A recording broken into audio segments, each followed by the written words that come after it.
Pito ka mga lungsod ug usa ka syudad sa lalawigan sa Sugbo maoy nanguna sa Chikiting Ligtas Immunization Program nga gipasiugdahan sa Department of Health sa pakigtambayayong sa Kapitolyo.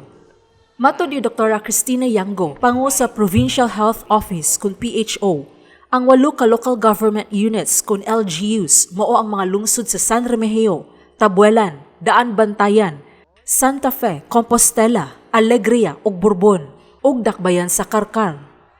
Ang maong LGUs nakaabot sa 95% sa ilang target nga bakunahan, nga mao ang kabataan nga nag-edad og 9 ka buwan hangtod sa 59 ka buwan alang sa tipdas, ug bag-ong natawo nga bata ngadto sa 59 ka buwan alang sa polio. Sama sa una ng gisaad ni Gobernador Gwen Garcia, ang health workers nga nagtrabaho sa Rural Health Units kon RHUs sa maong mga lugar makadawat og incentives gikan sa kagamhanan sa lalawigan sa Sugbo ug iapod-apod kini ato sa pagpahigayon sa second round sa Caravan of Provincial Government Services. Sama sa lungsod sa Alegria nga nakadawat og 105,000 pesos nga cash incentives ug certificate nga gitunol mismo ni Gobernador Gwen Garcia atol sa pagpahigayon sa Caravan of Services sa 7º distrito dito sa lungsod sa Moalboal niadtong Hunyo 8.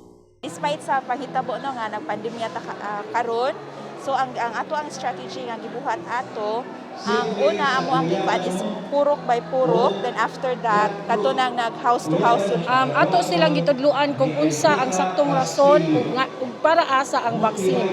So dili gid siya ingon nga ang ato ang vaccine nga makaayo gid siya para sa atong mga kabataan. So sakto nga impormasyon o sakto nga mga health education nga atong gihatag sa ila. Hugot nga gisuportaan ni Gobernador Garcia ang Chikiting Ligtas Immunization Program sa nasudnong kagamhanan. Gani nitambo man ang gobernador dihang gilusad ang programa sa lungsod sa Konsolasyon niadtong Enero 29. So at the end sa katong supplemental immunization, the accomplishment ang naabot na to sa province, for Cebu province, 95% for measles and 96% for polio.